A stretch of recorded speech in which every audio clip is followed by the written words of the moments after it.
დღეს საინტერესო ამბავზე ვისაუბრებ, ამიტომ თუ ეს ვიდეო მოგეწონება, აუცილებლად გააზიარე, რათა ბევრმა ადამიანმა გაიგოს სიმართლე. გადმოცემის მიხედვით მოგვები იყვნენ მეფეები ან რჩეული წინამძღოლები სპარსეთიდან, 3 ასაკის და 3 მოდგმისანი.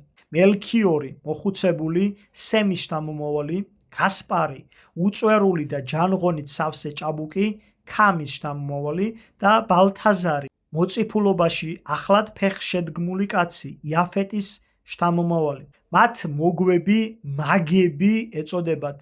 არა იმიტომ, რომ მაგიიდან ჯადოქრობით იყვნენ დაკავებული, არამედ იმიტომ, რომ სპარსეთსა და აღმოსავლეთის სხვა ქვეყნებში ამგვარად ეძახდნენ ბუნების ბრძენ მეთვალყურეებს, ვარსკვლავიანი ცის უჩვეულო მეცნიერების მკვლევარებს.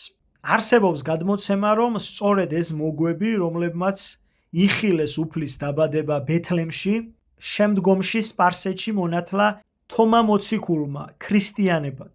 ასევე არის გადმოცემა, რომ კიოლნში მათი საფლავი არსებობს, 3-ვე ამ მოგვის.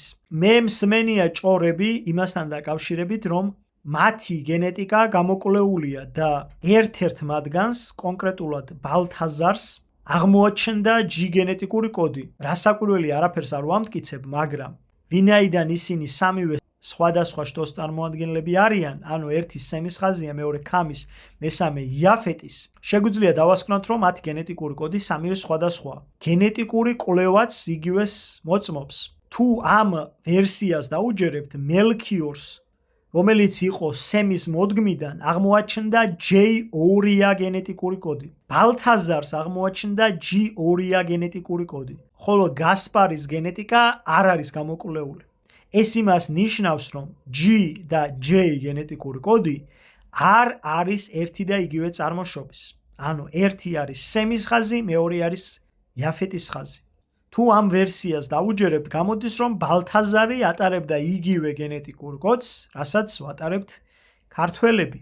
ანუ ის ატარებდა G გენეტიკურ კოდს და ეს გენეტიკური კოდი მოდის იაფეტის ვაჟი თუბალიდან. რასაკვირველია ამ ყველაფერში ათეისტი გენეტიკოსები არ დაგვეთანხმებიან, რომლებიც ამტკიცებენ, რომ G და J ორივე არის ქართული გენეტიკური კოდი. რანაირად არის ორივე ქართული, როცა ერთი სემის ხაზია, მეორე იაფეტის.